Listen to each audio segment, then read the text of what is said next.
setelah sebelumnya sebenarnya sudah ada penjelasan yang sangat gamblang. Wa ulaika lahum adzabun adzim. Mereka itu orang-orang yang berhak untuk mendapatkan siksa yang sangat berat. Siapakah mereka itu? Alladzina tafarraqu wahtalafu. Para mufassir kebanyakan diantaranya adalah Syahal Qurtubi menyatakan hum al-yahudu wan nasara. Ini adalah orang-orang Yahudi dan orang-orang Nasrani. Pendapatnya Syahal Qurtubi ini juga didukung oleh Jabir bin Abdillah, juga didukung oleh jumhurul ulama, bahwa yang dimaksud dengan la takunu kalladzina tafarraqu wahtalafu ini, umat Islam dilarang bergaya bersikap sama seperti orang-orang Yahudi dan Nasrani yang dulu sering melakukan perpecahan, hanya merasa kelompoknya yang paling benar sendiri. Akhirnya orang-orang Yahudi ini jadi pecah jadi berbagai macam kelompok. Itu karena fanatisme kelompok yang sangat berlebihan. Nah itu. Terus kemudian ini yang cukup spesifik adalah Syekh Abu Umamah. Abu Umamah menyatakan bahwa yang dimaksud dengan alladzina tafarraqu wahtalafu hum al-haruriyah. Al-haruriyah ini adalah nama lain dari kelompok Khawarij. Atau ada yang menyebutnya sebagai kelompok Al-Mariqah. Al-Mariqah atau Khawarij atau Haruriyah atau Muhakkimah ini sama, maksud sama. Mereka adalah satu kelompok yang muncul itu setelah perang antara sahabat Ali dengan Muawiyah. Kemudian terjadi tahkim dengan mengangkat Quran waktu itu. Tapi kemudian singkat ceritanya, kemudian mereka didamaikan. Udahlah, semuanya Muawiyah juga turun tahta dulu, Ali turun tahta dulu demi untuk perdamaian sesama umat Islam. Nah, ternyata beritanya ini berubah. Nah, setelah sahabat Ali pulang sampai di Madinah mengumumkan bahwa turun tahta, Muawiyah pun turun tahta, tapi ternyata di sana beda lagi. Itu Amr bin As itu ketika sampai di Syam mengumumkan karena Ali sudah turun, berarti khalifahnya tinggal satu. Nah, itu ternyata diakali politik. Nah, ini akhirnya bikin bekas pengikutnya Ali sendiri itu sekitar 12.000 mutung. Nah, kenapa lah? Ali kok bisa mau diakali seperti ini? Kalau kamu turun melepaskan diri sebagai khalifah, kamu sudah bukan Amirul Mukminin. Nah, kesimpulannya terlalu kaku. Kalau kamu bukan Amirul Mukminin berarti Amirul Kafirin. Langsung dibalik gitu. Kan sekarang juga banyak orang yang mudah seperti itu. Asal tidak sunnah berarti bid'ah, asal tidak halal berarti haram, asal tidak muslim berarti kafir. Nah, ini gaya orang-orang Khawarij itu. 12.000 orang itu akhirnya mutung. Kemudian mereka kumpul menjadi daerah tertentu di daerah Harurok, daerah Irak sana, daerah Harurok. Mereka membentuk komunitas tersendiri. Kalau soal penampilan oke, Pak, mereka rata-rata hafal Quran. Mereka hafal Quran. Terus kemudian mereka rajin-rajin beribadah. Pakaiannya pun nggak mau menggunakan pakaian-pakaian yang bagus. Mereka sukanya pakaian-pakaian yang kumal. Tapi yaitu fanatisme pendapatnya sendiri sangat kuat, bahkan berlebihan. Pokoknya selain sesuai dengan pendapat kami itu kafir. Jadi kelompok lain, bahkan sahabat Ali pun dikafirkan karena dia sudah melepaskan diri, gelarnya sebagai Amirul Mukminin, berarti terus ditemu berarti Amirul Kafirin, berarti pantas untuk dibunuh. Nah itu. Terus kemudian alasannya juga diantaranya ketika ditanya oleh Ibnu Abbas, kenapa kamu kok menghukumi menantunya Nabi kok sebagai orang kafir? Nah itu. Alasannya karena diantaranya apa? Karena ketika perang Jamal melawan Aisyah waktu itu ya, itu kan menang. Seharusnya ketika menang itu kan orang boleh merampas. Terus wanitanya adalah boleh dijadikan rampasan perang sebagai budak, halal untuk disetubui. Ali kan nggak mau itu. Aisyah tetap dipulangkan sebagai orang terhormat. Bagaimanapun juga itu mertua saya. Nah gitu. Jadi peperangan ini lebih banyak arah peperangan politik. Nah akhirnya udah selesai peperangan, udah dipulangkan semuanya, juga tidak mengambil jarahan perang. Nah akhirnya mereka ini maksudnya piye? Kalau memang kamu nggak mau ngambil jarahan perang dan tidak mau mengambil boyongan wanita-wanita dijadikan budak, ya lah kamu menggunakan hukumnya siapa? Hukumnya Allah kan nggak seperti itu. Jadi menyalahkan Ali seperti itu. Akhirnya terkenal sekali semboyannya orang Haruriyah atau orang Khawarij itu la hukma illa lillah. Tidak ada hukum kecuali hukumnya Allah. La hukma illa lillah. Cuma la hukma illa lillah itu yang dianggap lillah cuma hukumnya mereka. Sehingga akhirnya yang tidak sesuai dengan pendapat mereka dianggap hukum, berarti ora sesuai dengan hukumnya Allah. Kafir. Wah itu betapa seringnya juga sekarang juga ada kan orang yang dikit-dikit itu seakan-akan mereka itu mewakili Allah, seakan mereka itu mewakili yang paling benar sesuai dengan kehendak Allah. Itu gaya orang Khawarij itu. La hukma illa lillah. Tidak ada hukum kecuali miliknya Allah. Nah terus yang dianggap miliknya Allah itu yang mereka itu yang la hukma illa lillah. Jadi model doktrinasi seperti ini akhirnya membuat orang-orang Khawarij itu satu yang dipentingkan ibadah itu cukup bagus. Tapi akhirnya apa? Mereka menganggap yang tidak sependapat dengan mereka itu nggak sesuai dengan hukum Allah, maka kafir. Karena kafir maka halal dibunuh. Karena itu termasuk akidahnya orang Khawarij itu diantaranya orang-orang yang melakukan dosa besar. Nah itu orang-orang yang melakukan dosa besar itu kafir. Berarti orang zina itu kafir. Orang mencuri itu kafir. Jadi yang disebut kafir itu tidak hanya orang yang musyrik, tapi orang zina kafir, orang minum minuman keras kafir. Jadi siapapun yang melakukan dosa besar kafir. Dari segi militansi kuat sekali mereka.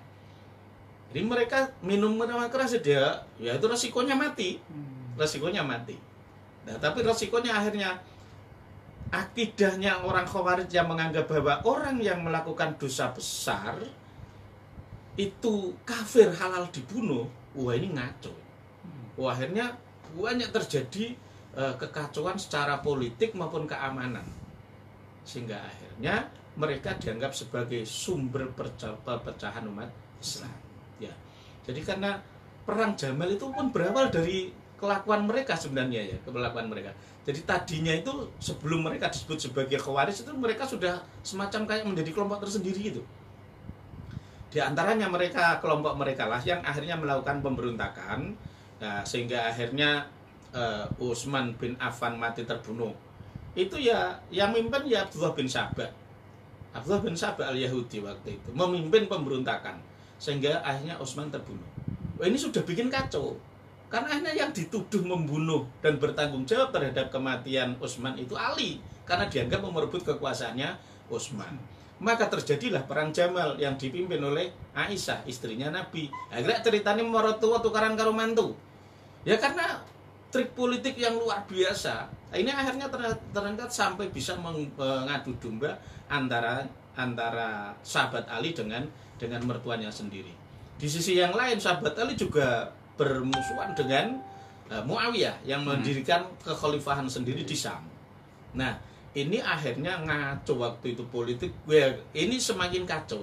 Jadi di satu sisi ada pemerintahan Ali bin Abi Thalib, di sisi yang lain ada pemerintahan Muawiyah bin Abi Sufyan. Di tengahnya itu ada orang-orang Khawarij dari kelompok Islam garis keras waktu itu. Karena itu orang disebut Khawarij kan dari kata Kharij itu orang yang keluar. Khawarij itu keluar dari sana. Ya keluar dari kelompoknya Muawiyah, ya keluar dari kelompoknya Ali. Bagi orang Khawarij, Muawiyah itu juga kafir. Ali juga kafir. Karena itu semuanya diutus orang eksekutor. Nah gitu, semuanya dikirim eksekutor. Sama. Jadi Ibnu Muljam atau Muljim yang membunuh sahabat Ali, itu hafal Quran, Pak. Hafal Quran. Ibadahnya rajin. Tapi yaitu dia menganggap la hukma illa lillah. Nggak peduli dia menantunya Nabi yang Nabi aja bilang Ali adalah orang yang hebat sampai Nabi menyatakan ana manhinatul ulum wa aliyu babuha. Tapi bagi orang-orang Khawarij wala hukma illa lillah. Ora sesuai karo kersane Allah, halal dibunuh. Modelnya gitu. Nah, kemudian juga ada yang dikirim untuk membunuh Muawiyah, tapi gagal. Malah akhirnya dia yang mati terbunuh. Nah, karena kalau sahabat Ali itu dibunuh dengan pedang beracun langsung kena. Tapi kalau Muawiyah itu hanya kena bagian tubuh yang tidak mematikan. Tapi sama-sama dieksekusi semua. Nah, inilah yang para mufasir sehingga menafsiri kata wala takunu kalladina tafarraqu wahtalafu ini maksudnya ini semacam prediksi. Jadi fi'il madhinya bukan berarti sudah berlalu tapi pasti akan terjadi. Jadi gitu. Kalau kita baca bahasa Arab kan gitu. Ketika sesuatunya belum terjadi tapi sudah disampaikan dalam bentuk fi'il madhi, itu artinya adalah sesuatu yang pasti terjadi. Nah, bisa jadi seperti itu. Tapi kalau kita menggunakan, nah ini berarti karena wala takunu kaladzina tafarraqu, berarti ini masa lalu. Kalau masa lalu berarti kita ambil pendapatnya jumhur ulama tadi, bukan kita menggunakan pendapatnya Abu Umamah. Nah, kalau Abu Umamah itu berarti pasti akan terjadi orang yang akan memecah belah umat Islam. Nah, sehingga Abu Umamah menyimpulkan siapa mereka? Mereka kelompok Khawarij, kelompok Haruriyah. Akidahnya itu kan tiga itu yang sangat membahayakan. Jadi mereka selalu menyampaikan semboyan la hukma illa lillah dalam arti mereka lah yang hukumnya sesuai kehendak Allah. Nah, itu kan cukup berbahaya. Yang lainnya berarti dianggap rasa sesuai hukumnya Allah. Terus kemudian halal dibunuh. Orang yang berdosa besar itu dianggap sebagai orang kafir. Ini sangat membahayakan, sangat membahayakan. Sehingga semangat-semangat pembelaan terhadap keislaman yang berlebihan inilah yang akhirnya menjadi sumber perpecahan umat Islam. Dan efek dari terbunuhnya Utsman, terbunuhnya Ali sampai sekarang hampir-hampir tidak pernah berhenti. Sehingga sampai sekarang pun misalnya Arab Saudi dengan Iran nggak akan pernah bisa rukun. Ya, karena di satu sisi secara akidah Arab Saudi itu lebih dekat kaitannya dengan orang-orang Muawiyah, sementara Iran lebih dekat dengan orang-orangnya Ali. Bukan efeknya sampai udah berapa ratus tahun masih tetap ngefek. Jadi karena itu kita umat Islam, apalagi yang jadi ustadz, jadi kiai, jadi mubalek, ya jadilah orang yang menjadi penyejuk umat lah, penyejuk umat. Nah, jangan membuat umat ini makin kacau, makin bermusuhan. Nah, gitu. Ya jadilah yang bisa jadi air lah, jangan jadi api. Ojo jadi kompor. Nah, gitu. Mudahnya seperti itu. Karena ancamannya juga berat. Jadi orang-orang yang sukanya yang sudah tentrem macam tentrem pengen dibubari itu ulaika lahum adzabun adzim. Orang-orang seperti itu layak pantas untuk mendapatkan siksa yang berat. Ya, kita lihat dulu ya. Yang pertama, ini kan sudah Al-Quran sudah menggariskan. Berarti artinya kan sebelum Rasulullah wafat itu sudah ada di situ. Mengapa mereka kok tidak berkiblat kepada Al-Quran gitu? Bahwa ayat ini betul mengapa ini kok bisa terjadi sampai Nyan Sewu, sahabat Ali sendiri, Muawiyah sendiri seperti itu sehingga sampai bunuh dan akhirnya pecah lah. Ya, jadi bibit-bibit orang merasa selalu benar sendiri. Ya, kalau saya mengatakan bibit watak iblis, nah ya, bibit watak iblis itu merasa benar sendiri. Itu dari zaman itu sudah muncul. Jadi kalau kita runtut dalam sejarahnya, itu diceritakan di Sahih Bukhari maupun Muslim diceritakan. Dulu itu ada sahabat namanya Dzul Khuwaisirah. Ini yang Islam, orang Islam. Digambarkan di situ matanya cekung, pipinya rodok ngempot ngoten niku, terus bathuke rodok nonong, awake gede dhuwur. Itu pernah Nabi itu suatu ketika sedang bagi-bagi itu. Bagi-bagi ghanimah, bagi-bagi jarahan itulah. Nabi itu kan sudah banyak pertimbangan ya. Ini dikasih karena alasannya, ini dikasih karena alasannya. Itu termasuk di antara ini Dzul Khuwaisirah ini dari Bani Tamim. Ini merasa nggak diperhatikan. Nabi ini gimana sih? Kalau bagi-bagi kok yang diperhatikan nggak rata-rata orang-orang muhajirin. Nah, karena orang muhajirin itu kan perjuangannya lebih berat sampai harus pergi dari negaranya untuk memperjuangkan agama kan gitu ya.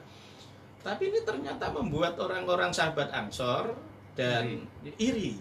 Nah, termasuk yang kemendel itu Dzul Khuwaisirah At-Tamimi. Itu sampai berani menegur Nabi kok.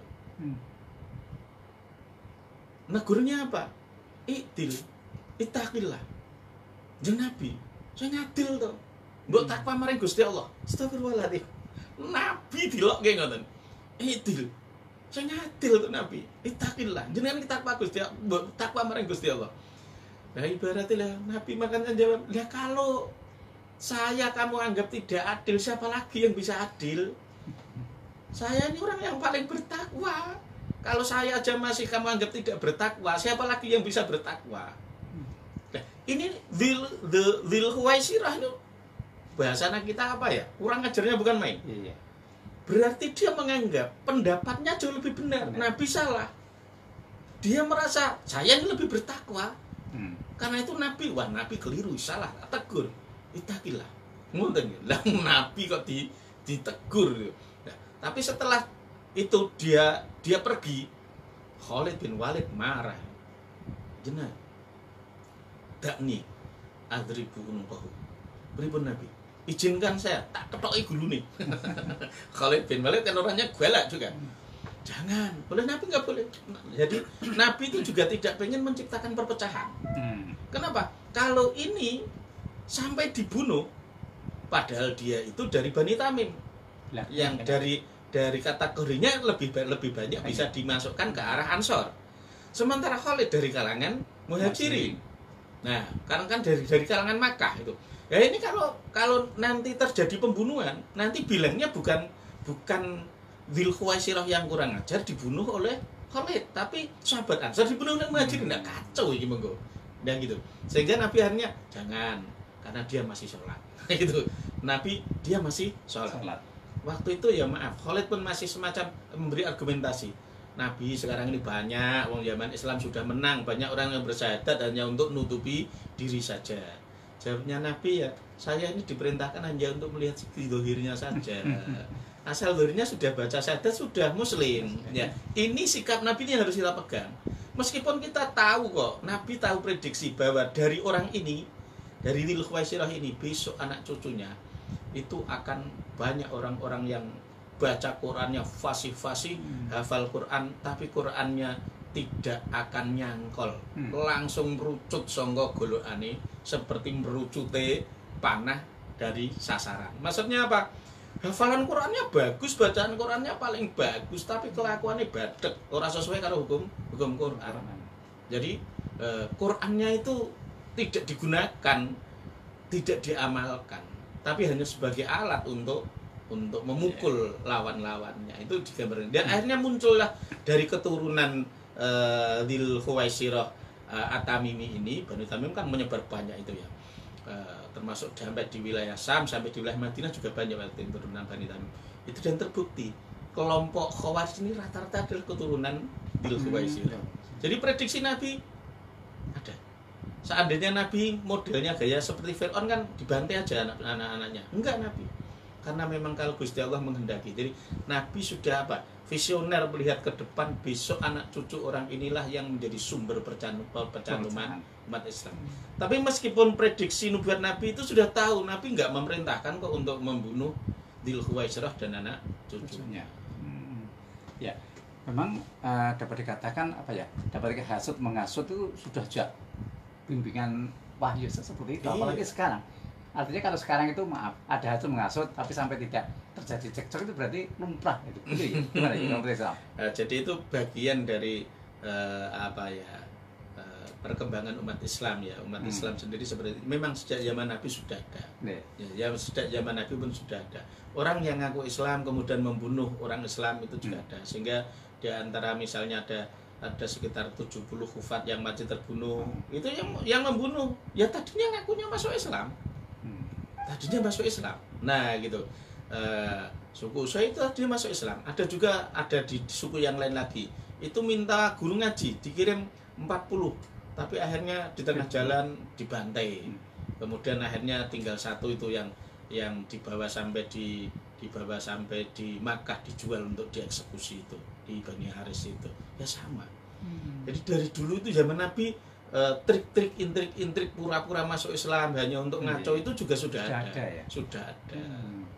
Ya.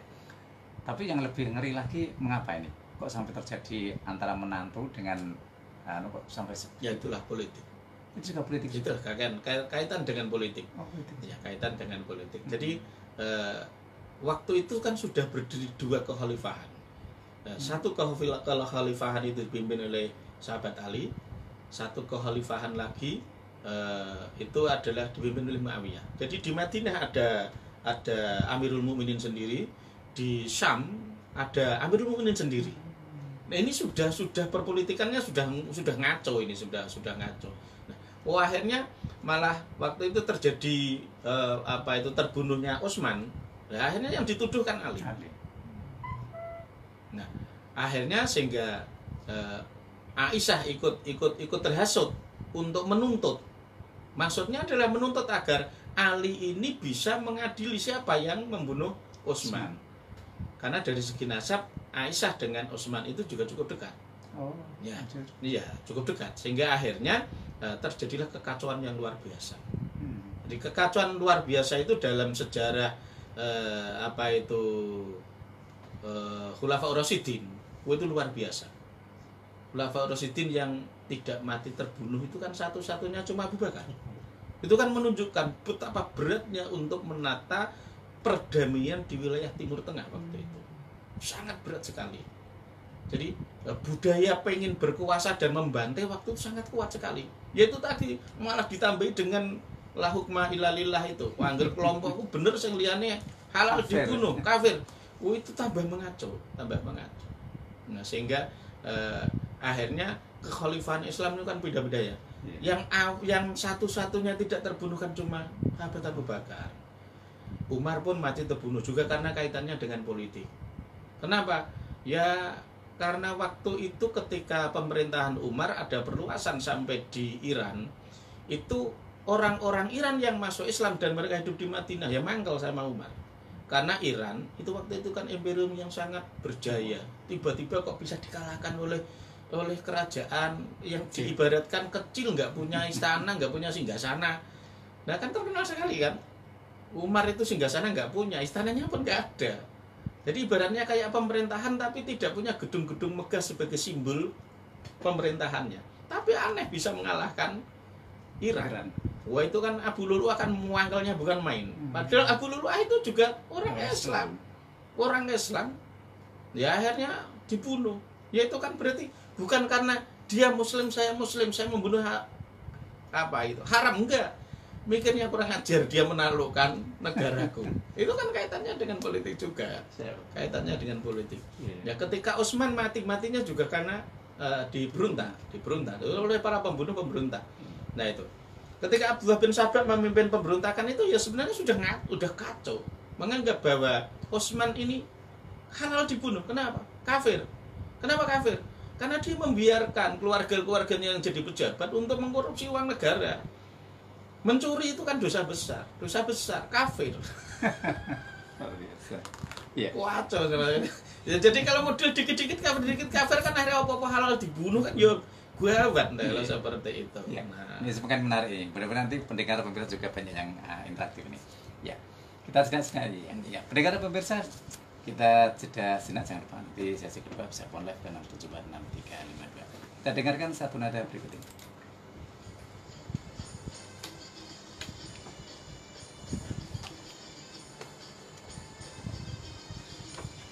Kalau kaitannya yang itu mushaf itu di mana nih? Mushaf Utsman itu. Iya. Itu kan juga banyak mushaf dulu. Oh iya, tapi oleh Utsman kan juga dibakar. Ya makanya itu. Nah, iya, itu kan bagian dari keberanian Utsman agar Utsman akan hafal. Istilahnya dari segi politik itu sebenarnya dalam rangka agar bahasa Quraisy lebih kuat. Sehingga akhirnya bacaan-bacaan yang lain dimusnahkan. Karena itu mushafnya Abdullah bin Mas'ud dibakar, mushafnya Hafsah dibakar. Itu ada banyak yang dibakar itu. Ditetapkan hanya satu, itu dialek Quraisy. Itu ibaratnya ya kalau dalam bahasa kasar ya dunia hitam atau kecelakaan sejarah. Ya artinya juga itu pada masanya Utsman. Nah, terus kemudian kalau dari segi positif itu juga sangat baik. Satu Quran aja bikin masalah, apalagi sampai 7. Satu bacaan aja kadang orang geger, apalagi kalau sampai 7. Tapi bahasanya sama juga. Bahasa kan gini ya misalnya di Quran ya, Fatihah misalnya, itu di mushaf yang ini terbaca Siroto pakai so, yang sana pakainya sin, yang sana pakainya zea, ziroto. Ini kan sudah bisa ngaco tuh Pak. Nah Ya, itu karena menyelesaikan bahasa dia kan iya, istilahnya. dialek, dialeknya kan gitu. Iya, iya. Nah sama-sama podo-podo wong Jawa Tengah aja, bahkan Iya. ketika orang Kendal dan sekitarnya, Kendal kemudian orang Pekalongan sana bilangnya panopo, panopo kira arek opo. Nah kalau kita bilangnya meh opo, daerah lain arep opo, kan gitu. Ya mungkin nggak bisa jadi padu antara ini apa pandodol apa pantuku, panadol. Padahal aku tuku panadol. Sehingga ini panadol ini panadol ki obat, ternyata panadol ki bahasa kono berarti alat adol. Ngaco. Ya seperti itu. Tapi artinya sama ya, karena urut-urutan juga sama. Sama, sudah persis. Mushafnya sama, Cuma dialeknya berbeda. Nah, beda dialek ini terkenal dengan qiraah sapa.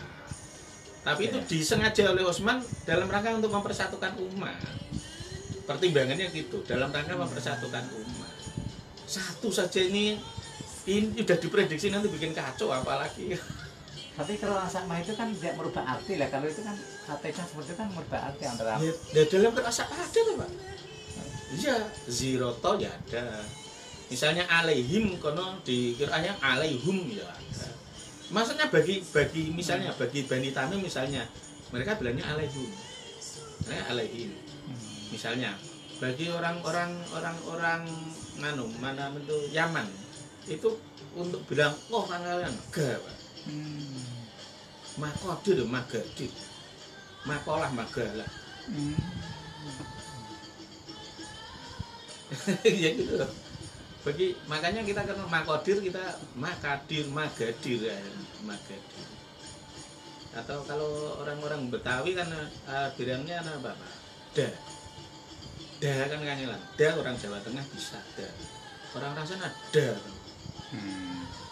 Orang-orang kita Jawa Tengah, orang-orang Jawa bisa ta bisa. Orang Bali biasanya ta. Iya, betul. Nah itu hanya seperti itu. Maksudnya sebenarnya perbedaannya nggak jauh Pak. Ya, dialeknya. Hanya beda pengucapannya aja, hanya beda pengucapan. Tapi itu oleh Utsman sudah diantisipasi. Tapi itu juga bikin masalah juga. Iya, Iya, bikin kacau juga. Warnanya ada yang bekenang tetap harus baca seperti ini. Jadi ya itu, dari sahabat Utsman mungkin harus hafal karakternya orang sana kan. Negara yang bisa membuat masyarakatnya memakai baju seragam kira Arab jubah putih kabeh terus nganggo jubah kabeh dan nek ngene kan ora Pak beskap aja beda-beda batik kuwi beda podo-podo klambi kuwi beda-beda orang Arab kan sulit Pak untuk itu mereka begitu berbeda itu lawan berbeda musuh gitu sensitif ya berarti iya beda dikit ya, kalau mereka misalnya jenggot itu kudu jenggotan kabeh itu ora jenggotan gak dianggap kayak musuh Pak nah kalau kita kan biasa aja kan jenengan delengi lah orang Arab kok mosok kok seragam nggo jubah kabeh terus ya warnanya putih ora tau orang nggo lambi jubah batik ora tau ora Pak jubah kotak-kotak atau jubah lerek-lerek ora tau ono ya antiknya Arab itu Arab itu bisa grup Pak seragam, pakaian seragam itu bisa. Karena tadi dia menganggap Nyon Sewu beda sidik. Lah iya makanya wajar apabila akhirnya ada perbedaan sedikit jadi masalah. Nah kalau kita berbeda kan biasa. Tetapi Rasul kan sudah ngendikan segitu kok mau ya? Iya, Nabi pun sudah dia nggak pakai putih terus, kadang juga pakai merah. Tapi prakteknya itu karena ya itu lagi kembali lagi pada penyeragaman politik. Lebih banyak arah politik apa yang bikin kacau.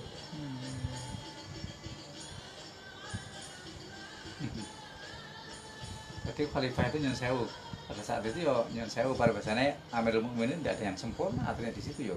Ya kalau dari segi politik dia jelas, ya jelas ini nyatanya tiga-tiganya mati gitu Pak.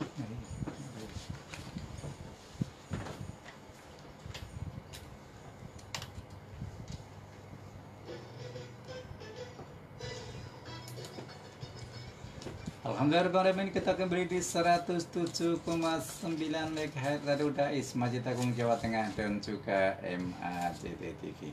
Dan sekarang ini juga bisa langsung di Facebooknya Radio Dais.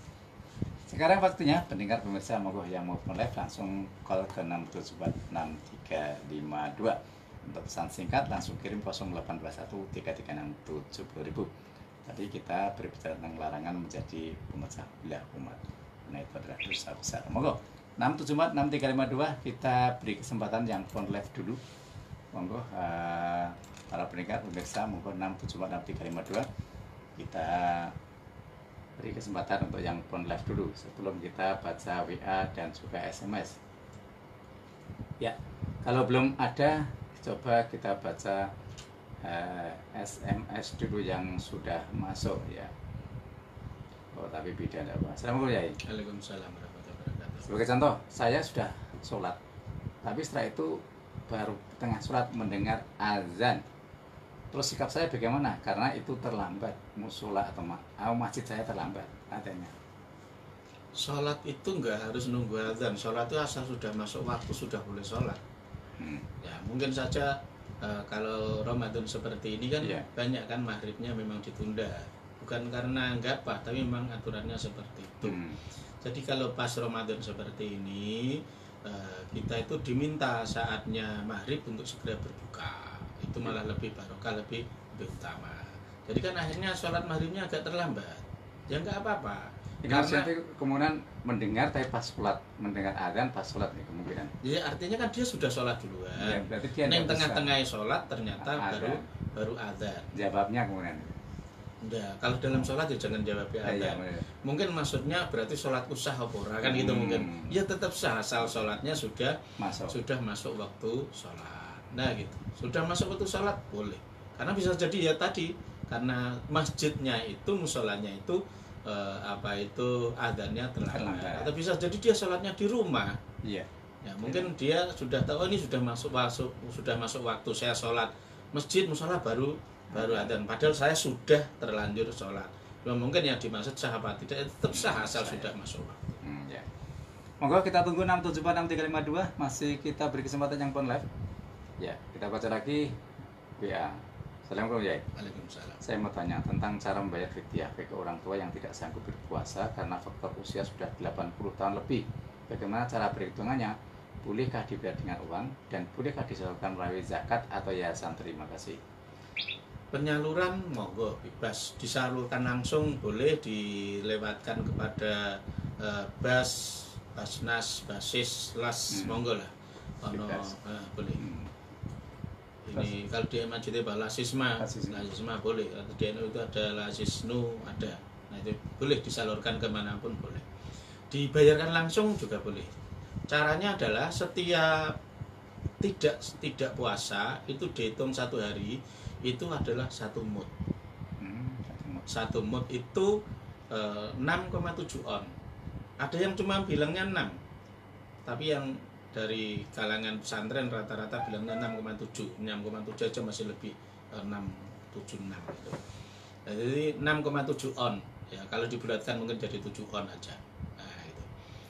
Nah, sehingga kalau nanti jadi zakat ya jadinya akhirnya satu zakat itu sekitar 3 kilo atau 2,8. Ya jadi 1 mud. Kalau mau dibuat pas persis ya kurang lebih 1 mud itu 6,7 on. Nah pengen loman bisa kilo.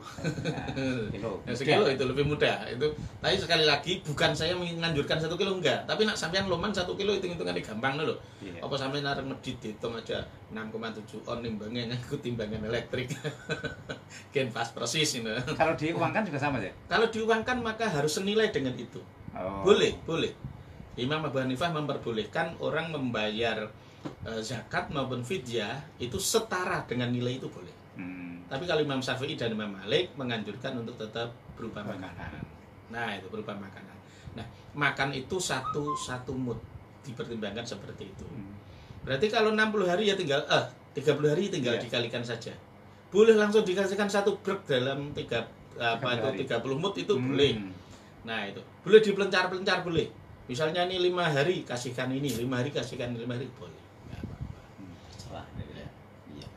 Kita lanjutkan lagi, monggo yang phone live 6746352. Kita baca WA lagi. Jadi, Assalamualaikum Yai. Waalaikumsalam. Saya Adam dari Ngalian.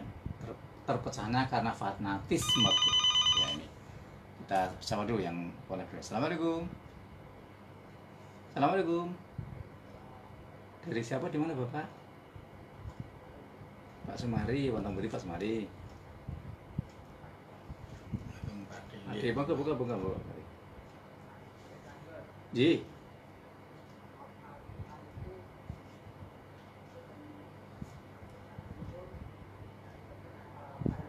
Oke. Waalaikumsalam. Ya. Mas Maripati, gimana kalau mau baca Al-Quran tahu Pak artinya dapat pahala enggak? Tetap berpahala. Tetap berpahala. Tetap berpahala. Jadi orang membaca Quran meskipun orang mudeng tafsire, wayah ono ngaji tafsir yo gak melu. Ya ora tau mudeng terjemahane, itu tetap berpahala, tetap berpahala. Nah, bahkan apa meneh kok melu maca, melu ngrungokke tok lho, Nabi bilangnya al-qari'u wal mustami'u sawaun. Sing maca karo sing ngrungokke padha wae ganjarane. Jadi kalau Bapak Ibu ternyata kok nggak bisa baca Quran, ya udah kalau ada orang baca Quran nimbrung aja ikut mendengarkan. Mendengarkan loh, nggak mendengar. Kalau mendengar itu ya angger speaker muni, kuping ora ditutupi ya krungu. Mendengarkan itu ada kesengajaan. Nah, artinya serius gitu ya? Iya. Jadi nak namung wah aku pas lewat wingi krungu wong maca Quran ya beda krungu mbek ngrungokke ya ora padha. Jadi meskipun nggak paham maksudnya itu tetap berpahala. Ya, moga Pak Maripati baca salah yang banyak apalagi ini bulan Ramadan. Ya, yang tadi dari Pak Adam di ngalian tadi. Terpecah karena fanatisme kelompok yang sangat berlebihan merasa kelompok yang paling benar. Sebenarnya apa yang diperlukan agar tidak terjadi perpecahan ya? Perbedaan itu kan ada, tapi kan harus tidak terpecah. Ya, artinya kita harus berlatih untuk bisa tasamuh atau samahah. Kita harus punya toleransi. Jadi beda pendapat itu indah kalau kita bisa saling menerima. Nah gitu. Yeah. Beda pendapat itu nggak masalah kok. Nah gitu. Ya jangankan orang seluruh dunia, jangankan orang seluruh Indonesia, jangankan orang seluruh Jawa. Ya kita aja kakak beradik kadang aja beda pendapat kok. Dan kita aja beda selera kok, beda pakaian. Tapi asal kita bisa saling menghormati, ya nggak masalah atau nggak apa-apa kok. Nggak apa-apa.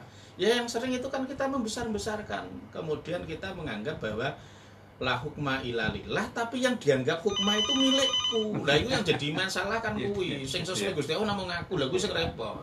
Ya. Kita sapa dulu. Assalamualaikum. Ya. Monggo masih kita tunggu 6746352. Ya, artinya tidak boleh saklek saya.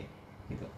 Ya artinya jangan GR berlebihan merasa bahwa hukummu sing sesuai karo Allah. Pancen bener dalilmu njipun ning Quran. Lah potre nek wong liya ya ora njipun ning Quran.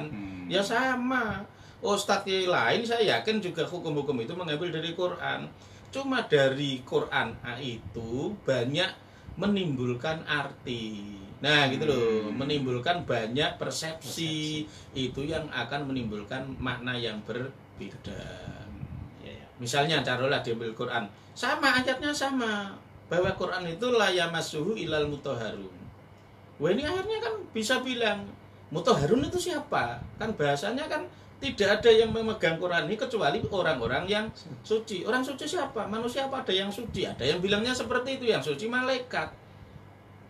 Apa ada? Kan kita adanya kan mutatahharun. Kita ini kan bersuci, bukan suci, karena kita bukan makhluk suci. Padahal ning kono mutahharun. Mutahharun itu makhluk yang suci. Ada yang menyatakan, ya iku ya maksudnya mutahharun tapi bimakna mutatahhirun. Ngono to ya. Jadi wonge wis sing ngentut ya wis wudu, sing jinabab wis apa sing junub wis adus. Itu ya maksudnya gitu. Lah nek terus diukur menungso ora ono sing suci, ya mbok yo sing muni ya ora suci. Buka wetenge kono isine ya TA1 karo uyuh. Nah, gitu ya. Nah, itu menimbulkan berbagai macam persepsi kan, padahal ayatnya sama. Dari segi tekstual aja sudah menimbulkan arti yang berbeda. Nah, kemudian masa sendiri itu maksudnya apa? Apa masa bimakna nyenggol? Apa masa bimakna lamisa itu maksudnya memegang? Nah, itu kan macam-macam. Karena itu la yamassu ilal mutahharun. Kemudian akhirnya menimbulkan berbagai pendapat yang berbeda. Sampai akhirnya ada yang sampai kalau begitu orang yang sudah kentut nggak boleh pegang, ada orang yang menstruasi nggak boleh pegang karena dia dalam posisi tidak bersih. Ya, tapi ada yang bilang ya tetap boleh. Kenapa? Lah kan itu cuma kertas. Yang layama suila mutaharun ya yang di Lauhul Mahfuz sana. Kalau itu misalnya maaf cetakan Toha Putra misalnya anu kuwi namung ya sangka kertas kok. Mane sadurunge ana tulisannya ya kertas biasa ide-idean kok. Nah, itu kan hanya karena beda. Nah, itu memaknai mutahharun, mutatahhirun itu kan macam-macam. Kemudian Quran sendiri itu apa Quran tulisan itu? Apa Quran itu maksudnya wahyu yang masih ada di Lauhul Mahfuz? Apa-apa memaknai Quran itu? Karena zaman Nabi kan Quran juga tidak dibukukan. Bagaimana? Lah, itu kan menimbulkan. Itulah yang disebut perbedaan pendapat seharusnya membuat kita itu rohmah. Milih aja mana yang cocok bagi kita sambil kita tetap menghormati pendapat yang lain. Intinya itu ya. Itu malah lebih enak kan kalau gitu. Iya. Nah, aku wudu lah nopo. Aku melu kiai iki sing dawuhke kudune kuwi nak kowe urung lah wong kowe ora bar ngentut ora wuduwe entuk salat ya padha wae entuk demek Quran. Nah, tapi mbok menawa ana sing ora wudu maca Quran ya wis ora usah tok amu-amu. Nah, kono yo duwe pendapat iki. Iya. Lanjutin lagi kita tutup dulu polnya ya. Assalamualaikum ya. Waalaikumsalam.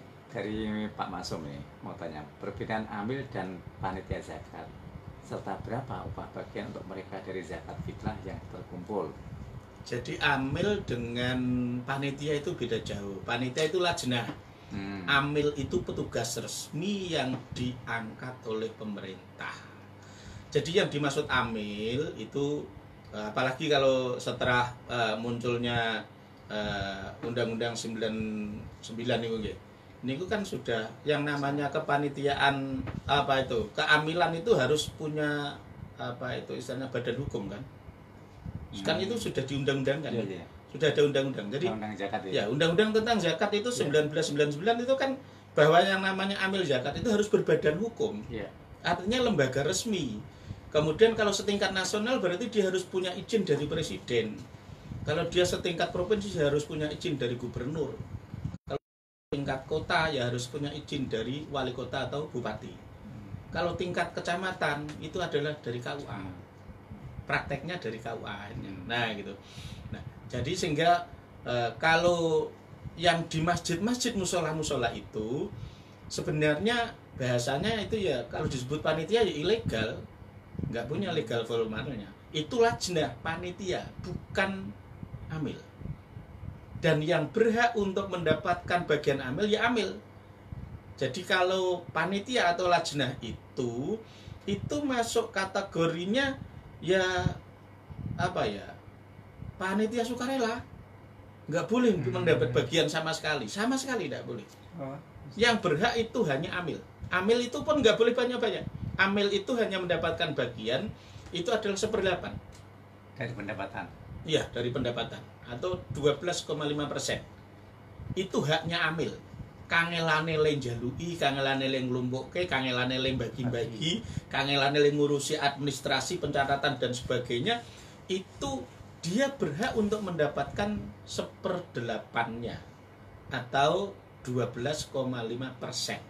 Itu kalau amil. Amil itu berarti kalau dia lembaga las ya. Jadi lembaga amil zakat. Kalau BAS itu kan yang dari negara itu ya. Basnas itu ya. Itu kan yang resmi dari negara. Kalau yang dilakukan oleh masyarakat itu kan las istilahnya, Lasisnu, Lasisma, nah itu kan las ya. Atau misalnya yang terkenal itu rumah zakat dan sebagainya. Atau apa? Nurul Hayat atau apa. Itu sama, itu amil karena punya SK resmi. Dan ada pertanggungjawabannya kepada negara. Ada laporannya, bahkan diaudit. Jadi kalau mungkin ngelumpukke uang dari masyarakat, harta zakat dari kemudian orang beres, itu dia juga bisa ditangkap KPK. Karena itu juga ada pertanggungjawabannya kepada negara. Jadi amil itu paling cendi ya, paling cendi. Itu harus ada pengangkatan dari KUA. Itu paling tinggi jadi UPZ. Unit pengumpulan zakat itu paling rendah sampai setingkat kecamatan. Itu biasanya di kelurahan itu yang menentukan KUA nanti paling hanya dari UPZ. Jadi UPZ itu yang ada di masjid ini, di musola sini dikumpulkan. Nanti kemudian dilaporkan kepada panitia zakat atau amil zakat di tingkat kecamatan. Dan nanti kemudian dikembalikan ada dapat berapa.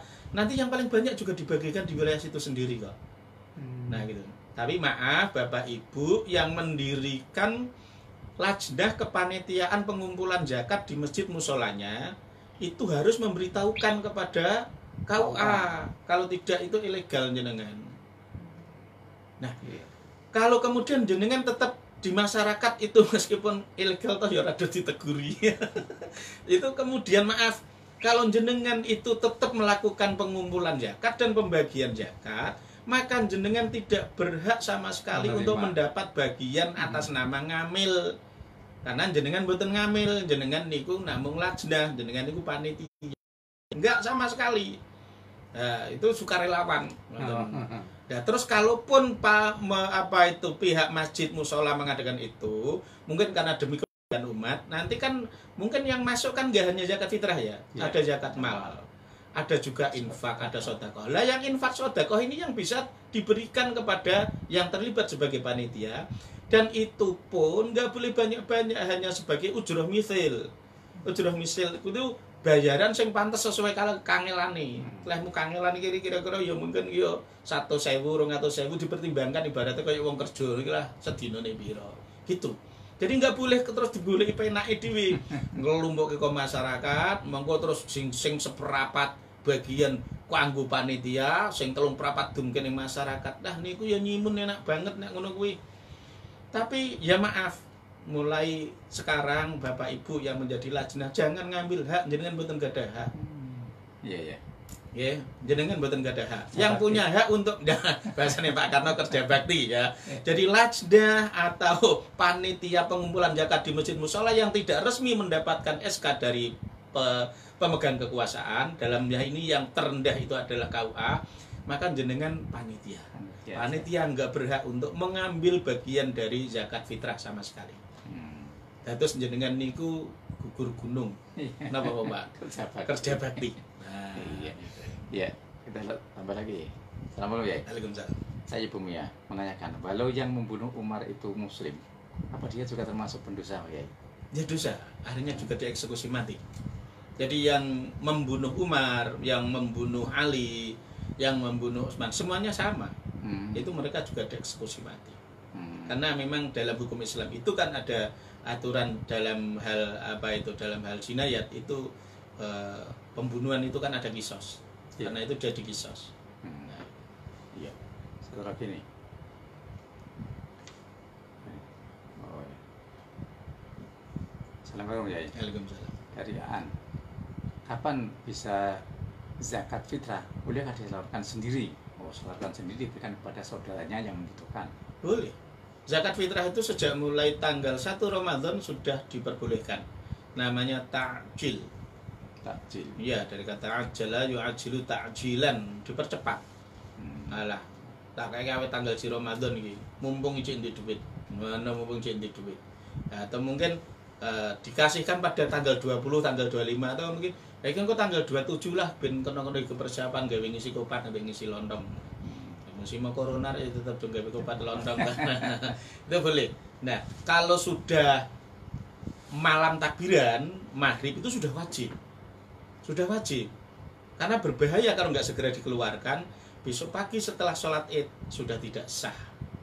Jadi orang yang mengeluarkan zakat fitrah setelah sholat Id itu sudah dihitung sebagai jariah biasa, bukan sebagai zakat fitrah. Hati-hati. Ya karena itu ditakjil aja, mumpung masih Ramadan. Penyaluran monggo, jenengan titipkan lewat amil resmi. Nah, saya bilang amil resmi, harus ada kalimat itu. Amil resmi ya saya sampaikan Pak Masum. Jadi amil itu harus resmi. Nah itu boleh. Melalui lembaga manapun monggo silahkan. Saya tidak akan mempromosikan salah satunya. Nah kemudian disalurkan sendiri pada keluarganya boleh, kepada tetangganya boleh. Yang tidak boleh adalah disalurkan kepada orang yang hidupnya jenengan tanggung. Misalnya jenengan sebagai orang tua nggak boleh dikasihkan kepada anaknya, cucunya nggak boleh karena hidupnya jenengan yang nanggung. Atau anak diberikan kepada ibunya, bapaknya, mbahnya, ibu tuh nggak boleh karena itu memang mereka itu kan tanggungan jenengan.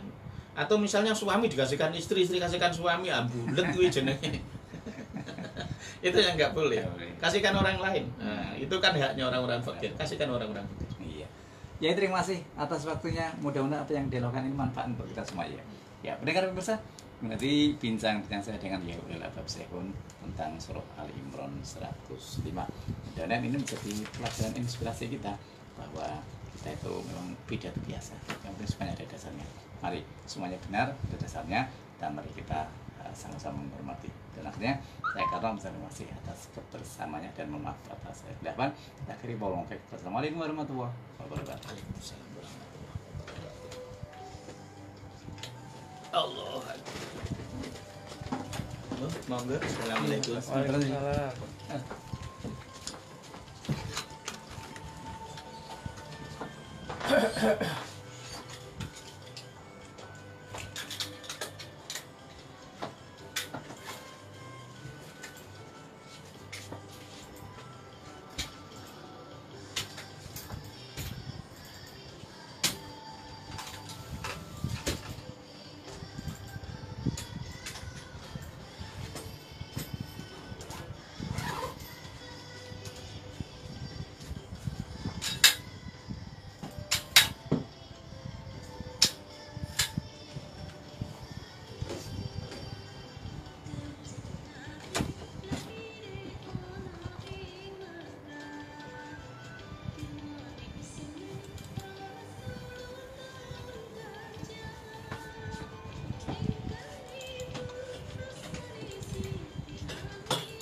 Narasumber sana juga udah nyampe nih Pak.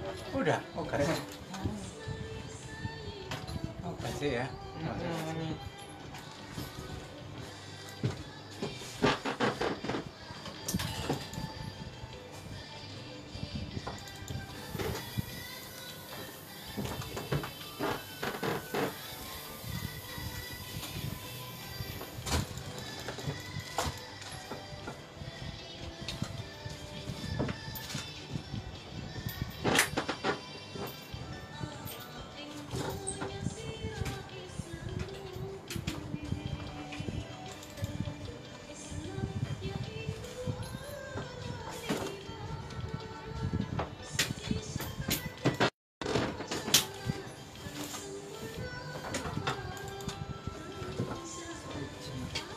Masih kan nggak?